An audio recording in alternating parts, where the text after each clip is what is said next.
Okay, so it's V again, and I'm doing another one of these how-to cosplay type assembly things that I've been doing. My recent one was on adding highlights to wigs with loose fiber. This one's going to be on using the duct tape method, as I call it. We're making three-dimensional patterns off of any kind of item. And what we're going to be making is this. So you can see this is the pattern. You can see I've got my lines on it. I've got cut notches. And what that allows me to do is you can make patterns for three-dimensional items that are mirrorable. So you can literally take this pattern, and right now, front, back, and you could flip it inside out like this. It will still retain its shape and therefore the lines, and it'll give you a perfect mirror image of the same pattern to trace onto something. So that way you can transfer a cut pattern or a line pattern or something from one three-dimensional object, which is a little harder to pattern than a flat object, directly to another three-dimensional object. In this case, for instance, these are pauldron pieces. I have this pauldron piece. It's the right pauldron. It has the cut lines. You can see my cut lines I have marked on it. That I decided on these cut lines by looking in a mirror and looking at reference pictures. But I needed to be able to replicate these exactly, but mirrored and reversed. So I've made this pattern, which allows me to transfer the same cut lines in mirror, as you can see, to the left pauldron. So you can see that. So you can see when these are all cut, you'll have mirror image items, which is really handy because, for instance, these are pauldrons. These go on a person's shoulders. They need to be the same on both sides. So this is one way you can achieve that awesome magical phenomenon. So I'm going to talk about what you're going to need. First of all, you're going to need your pattern pieces. I've already done these, so I'm not going to show you how to do these, but these are another pieces for the same pauldron set. These are a different set of pieces. So here's my piece. This is just the rough cut. You can see it's fiberglass. It's been kind of rough sanded. I'm going to go over it so it doesn't matter that it looks all bumpy and lumpy. It's been rough sanded. It's labeled left front, left back. And it's just got kind of a rough cut on it to give me an idea of about the right size. Now this one has a finalized cutting design on it that I have decided on. You can see here, I went around with permanent marker. Again, right front, I always mark everything. Always mark everything. Just mark it to death. Mark the back, the front, the right, the left. It's much better than trying to figure out once you've forgotten, oh, well, I don't remember which one this one goes. In any case, you can see I've got final cut lines on the back and the front. They are shown here. They're in black, but I also have a little blue, if you can kind of see that. And the blue is for transferring the pattern, which I'm going to explain. So you need your piece to transfer from, which would be, plastic or fiberglass or some hard, reasonably hard item. I hurt my knuckles. Of course, your piece that you need to transfer to, which is approximately the same shape, pretty darn close. If you look at these together, you can see they're approximately the same three-dimensional shape. You're going to need a work surface. I have a towel laid out. You're going to need some other entertaining items. You're going to need a Sharpie, which is like my favorite tool ever and I use on everything. You're going to need something to transfer your lines with. I found that on fiberglass, a lot of the time colored pencils work pretty good. So I have a blue one and a green one because they do actually draw on the fiberglass and they do peel up and stick. You're going to need a pair of scissors that you can use to cut duct tape. So not your fabric scissors. You're going to need some baby powder, talcum powder, or you can just use, this is actual talc powder, not baby powder, just straight talc. This works good too. This just makes it so that your patterns do not stick to your original so bad that it's impossible to get the duct tape off. Which I promise is worth the money and time to have this. Anything will do that's powdery, some baby powder, talcum powder, whatever. And of course, you're going to need, for making your pattern, I don't know if I mentioned this, but you're going to need duct tape. I have white duct tape because, well, it's white, it's like paper. It takes lines very well and you can see them nicely. But any kind of duct tape will do, the silver kind, whatever. As long as you can draw on it with your permanent marker and it sticks to something. Duct tape, you need duct tape though because duct tape sticks to itself a lot, which is what allows you to get this three-dimensional preserved shape. Alright, so what we're going to do is I'm going to start showing you this process. So first thing you're going to do is you're going to take your item that you're putting your pattern on, and you're going to decide how to make the pattern. Like, so here, what I did for this was I put this item on over a jacket in the position it was going to be worn, and then I went and I took, using a mirror and some help from my grandmother, who's an awesome helper, I took and traced out my cutting lines according to my reference picture and what I felt they needed to be, and then I did the same on the back, and went around and marked out and traced out all these cutting lines. Now, as you can see, they're a little bit wide. I tend to add them on the outside slightly of what I'm doing. That's because you always want to give yourself a little more room than is necessary. It's easier to sand off a little bit than it is to try to add it back on. So I try to always cut things a little tiny bit bigger than you might need to cut them. Just an idea. Also, I have marked on this one, it's kind of hard to see, but I have marked a center line mark. And I did this on these pieces as well, which is very convenient. You can see a green, if you look closely, you can see a green center line mark. I do this on my pieces so that I have a guide to align the pattern with the piece that I'm tracing the pattern onto. That way, I don't have a pattern that's not oriented properly, which would make the pauldron like skewed, and it wouldn't actually be a mirror image. So it's good to have some kind of reference points to deal with here. So the first thing you're going to do is find your, get your item that you're going to use to make your piece transfer. In this case, I used the 2 color pencils. And you can see I went around with this blue colored pencil, and I just traced over, bearing down with a lot of pressure like this, really hard, you can see, onto my patterns a little bit. And after you've done that, what you're going to need to do is you're going to need to talc your piece. And in fact, you might want to make sure you talc it as well. You might want to retrace your lines after you talc it if you're not sure if your pencil's not going to stick very well. But using your talc, when I say talc it, what you're literally going to do is go stand in a sink. That works pretty good. You get in your sink there, and you're going to shake this powder all over your piece, and then you're going to brush a lot of it off. All you want is kind of a fine, dusty coating on the outside, just to make sure the tape doesn't stick too bad. So it doesn't have to be, completely solid dusted. In fact, you want it to stick a little bit, but put some on there just to keep it from sticking. That kind of takes a little practice. I can't tell you exactly how much to use. But once you've done that, then you're going to want to make sure your lines are traced enough so that you can see. In fact, this green line I kind of don't trust. I'm going to mark that a little heavy. And you see I'm bearing down with like a lot of pressure when I do that. Don't be a baby, because you need a lot of crayon-y marking on there to make sure it sticks.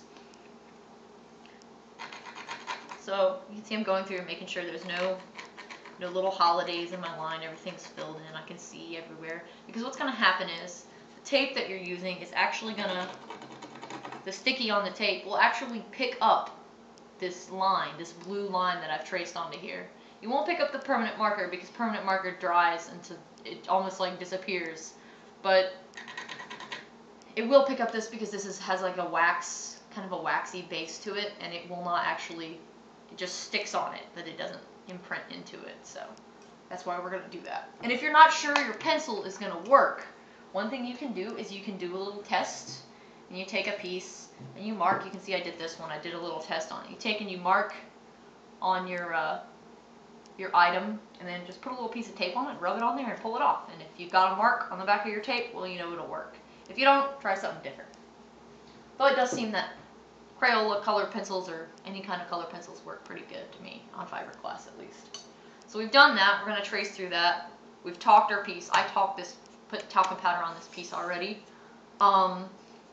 The next thing you're going to want to do is you're going to cover it in tape. And that sounds really basic, but there's a way you're going to want to do that. First of all, when you're covering your piece in tape, you're going to want to make sure you don't touch the sticky side of the tape with your hands as much as possible. And you're going to want to cut the tape as opposed to ripping it to avoid getting a lot of sticky stuff, destroying the sticky, because you need the tape to be nice and adhesive to pick up your pattern lines. And the next thing you're going to want to do is when you apply your tape, you're going to want to put your tape on top of the pattern lines first before you put it anywhere else.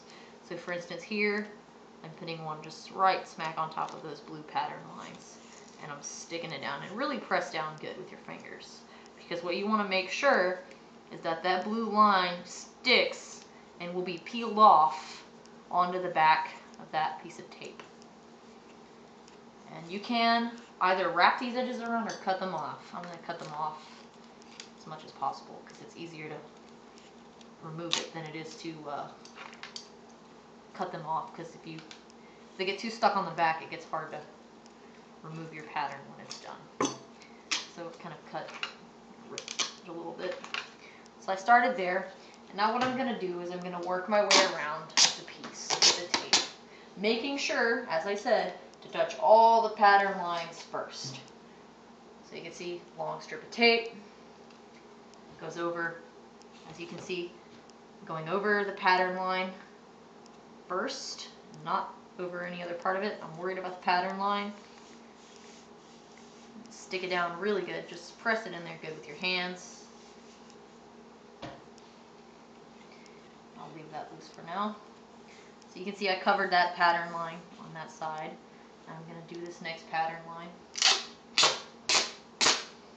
Again, being careful, try not to touch the sticky on your tape. You don't want to ruin the adhesiveness of your tape. Otherwise, it's not going to grab those little blue, handy, in mine they're blue and green, but your colored lines that are telling you where to cut out your pattern. And this works on many different items. You don't have to do this on something like this. This is also great if you've ever made a fursuit. A good way to make patterns for the heads of the fursuit, how to make the final cutting patterns for the fur pieces that you're going to apply on the outside of your fursuit head. Great way to do it is using this method. In fact, this is where I learned this method, was from a fursuiting website. I learned to utilize this whole duct tape thing. Works great. You just have to be willing to keep the duct tape on hand. So again, I'm taking my duct tape, careful not to get too much of the sticky pulled off, covering up my pattern lines. The reason we do the lines first is to just make sure the transfer is really good on them, and also to hold the pattern together. And again, so you don't forget to really rub the pattern lines underneath the tape so that it stays. Again, I'm cutting as opposed to ripping just because it makes it easy to touch less tape. I want all the sticky to be left on there. So here we're pressing this on this really good. And I know you guys are all, if you're fiberglass gurus, you're all laughing at my fiberglass job. Well, it's not beautiful, but I'm going to fix it with some Bondo, body filler, some Rondo, I don't know. It'll be good when I'm done. It works for now. This is just a backbone. See here, I kind of touched the tape, so that part's not as good.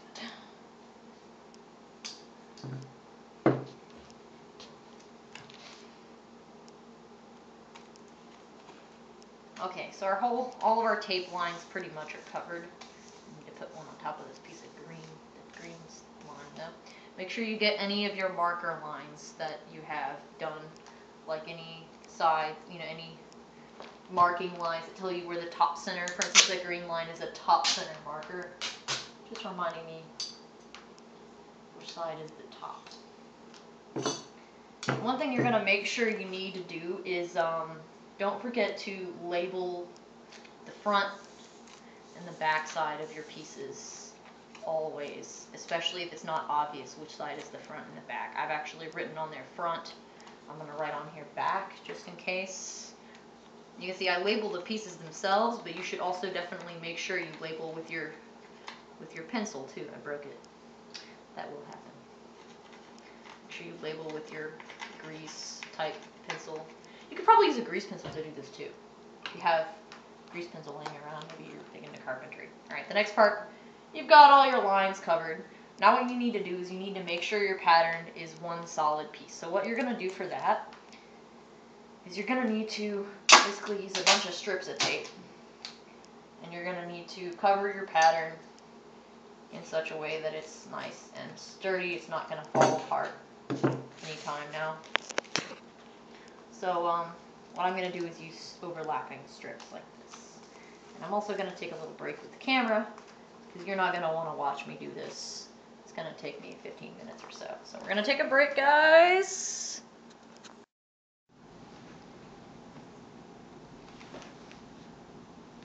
Sorry, I had to check to make sure everything was recording. And presto changeo. Woo! See how fast I did that? I covered everything in duct tape. Notes on your duct taping thing you're doing here. You want to make sure you overlap your duct tape a lot. Give yourself plenty of overlap between your strips that are holding everything together, and make sure you put a few extra strips, if you look, a few extra strips kind of on top of everything, just to hold it all together, because you are going to have to pull this off, and you don't want your duct tape pattern to come apart as you're removing it. So it's like you're trying to make like a fabric almost out of the duct tape. And also, when you are covering a curved part, you do get a little like fold in your duct tape. Don't try to smooth it out, just kind of pinch it up and mash it down, because you want to pick up all that contour and all that three-dimensional shape. And the best way to do that is to crumple it kind of down and just mash it flat. And make sure after you do everything, you're going to want to press down all around kind of where your traced edges are, like I'm doing on this piece here. Because what you're about to do is pull it off, and you want to make sure that your traced edges are going to pick up on your duct tape, and you're not going to lose all of them. Now, guaranteed your tracing is not going to be perfect, but it will show enough for you to retrace it or cut out. But you still want to make sure you don't get too many holes or anything. So everything's been done. And as you can see, I did not wrap the duct tape around to the back of this part. There is a reason I did that, because I have to pull the duct tape off. If it's wrapped around, it's a little more difficult to pull off. So try not to wrap it around. Alright, so what we're going to do now is we're going to pull this off very carefully, because I've gone through, I've rubbed everything, I've pressed everything down where my lines are. And the friction, the heat of your hands, and also just the adhesive on the tape seems to be what picks up the color pencil. So you want to make sure you're applying friction, the heat of your hand, pushing it down, making sure your tape is still sticky when you put it on there, so making sure you don't touch the tape a lot as you work to successfully do that. So we're going to start. I'm going to start here in the front. And the way you're going to do this is you're just going to peel it off, but you're going to do it kind of slow because you're checking to make sure your pattern is being pulled up. Now, as you can see, I pulled up my pattern and I've got some blue. So my pattern is transferring the way it should be.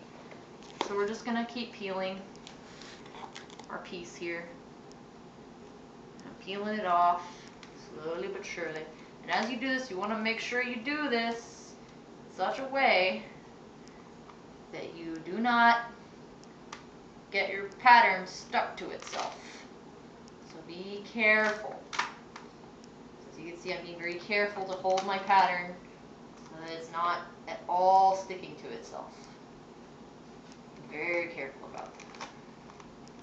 You may need a hand with this part if you're not careful. But if you're careful, it should just kind of peel off one solid nice piece like that. Alright, so I have a pattern now.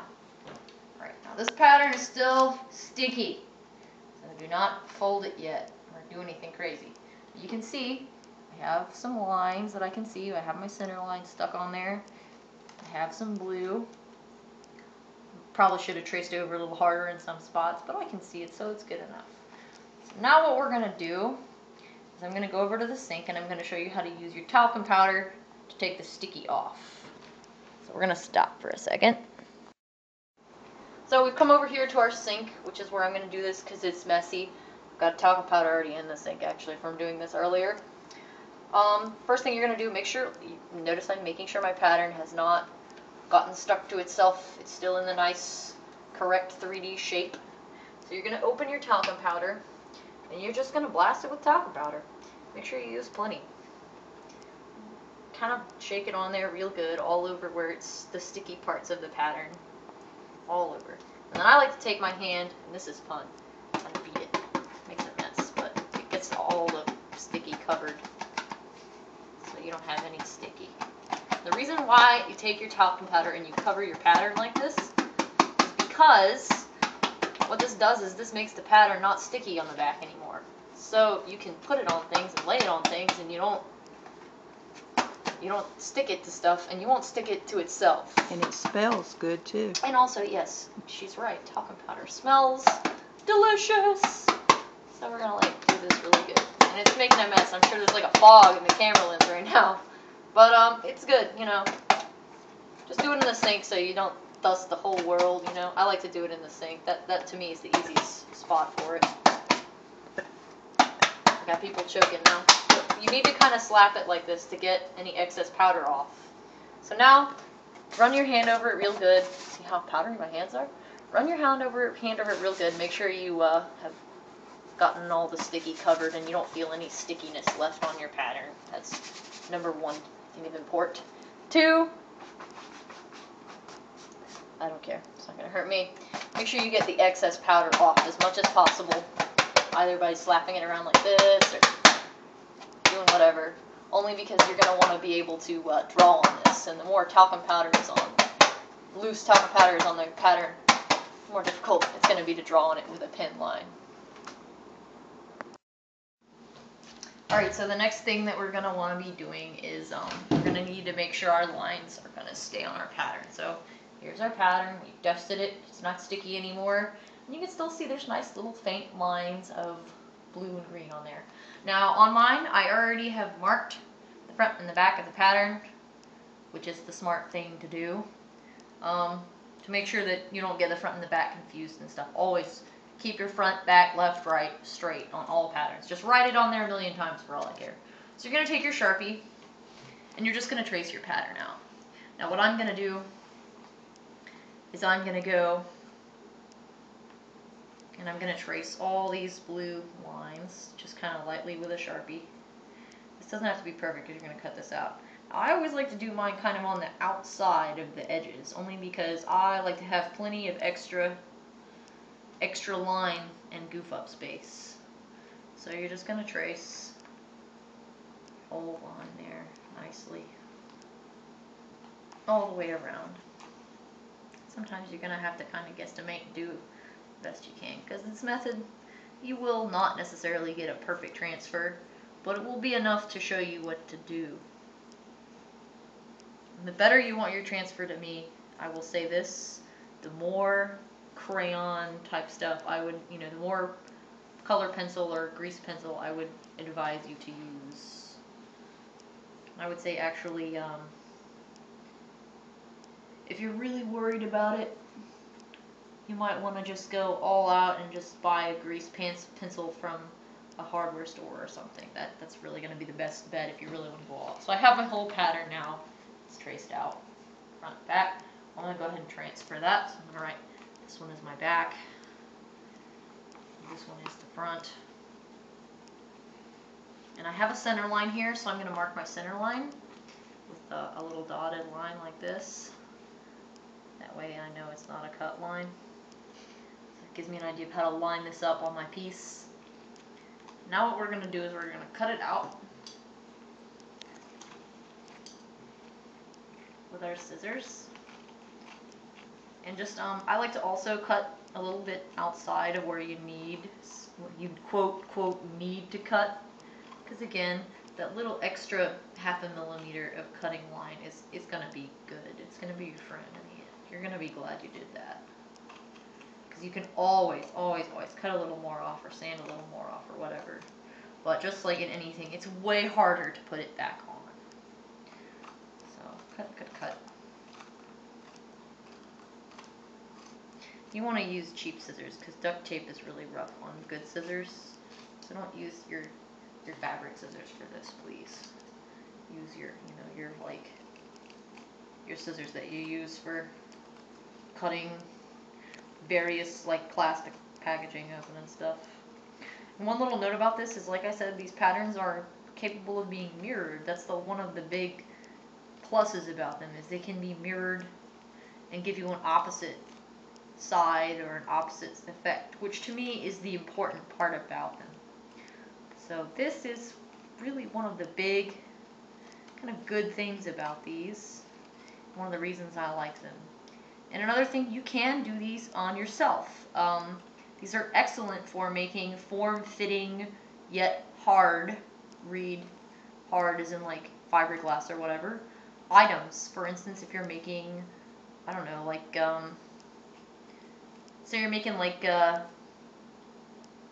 some kind of like a night elf type armor costume, and you need to have some nice hard bra cups. You could make those by applying tape. Well, first talcum powder, but talcum powder the person really well, and then apply tape to the area that you are shaping the cups to fit. And then when you pull that tape off, you can draw on top of the tape and pull the tape off, and you'll have a perfect pattern of that person's chest area in the right shape and with the right cut lines. So here's our pattern. Here's the top side of the pattern. And when we open it up and look inside, we have the back of the pattern, which operates as the reverse. As you can see, the pattern can be reversed, and that gives us the reverse. And you can see it retains the three-dimensional kind of curvy shape that it had in both orientations, and that is to me the glory of the duct tape pattern, is being able to keep that 3D shape, because these are not actually flat, even though they look like they might just be flat. They're not. They have a little curve here, a little curve here. Especially you can see that in this piece, because this piece is so curved. But as you can see, here's one side, and then you turn it and you have the other, which is the same, the 3D pattern for the other side, which would be for instance, the other arm. So what we're going to do now is we're going to transfer this to our piece. And I'm not going to show you that because I think everybody can cut and trace here. But what you would want to do is find your front, find your front, find your back, find your back, find your center line. I actually might check this one before I trace it, because I don't know, I can't see the center line on this very well. But you basically would just line this up on your center line, and either using I don't know, a little piece of tape or anything like that. The person can hold it. You're just you would hold this onto your pattern like this, or glue this on your pattern, and then just copy it. And you trace around it and cut. And then you will get a perfect flipped version. As you can see, I did here a nice, perfectly flipped version here. Here's one. Here's the other side. You can see when we look at these, we can see they're the same shape, but mirrored in reverse because we flipped our pattern. So, and another note, just on things you could do with these patterns that I think is handy. I didn't have to do it on this kind of pattern because of the type of shape it is. But when you're doing shapes that have like a convex curve or a concave curve, sometimes it's really helpful to have an idea of how to line them up on your piece so that they're not kilted. One thing you can do is when you make your lines that give you guides for your shape, for instance, this is a line actually to guide a notch. So I have an interior mark there.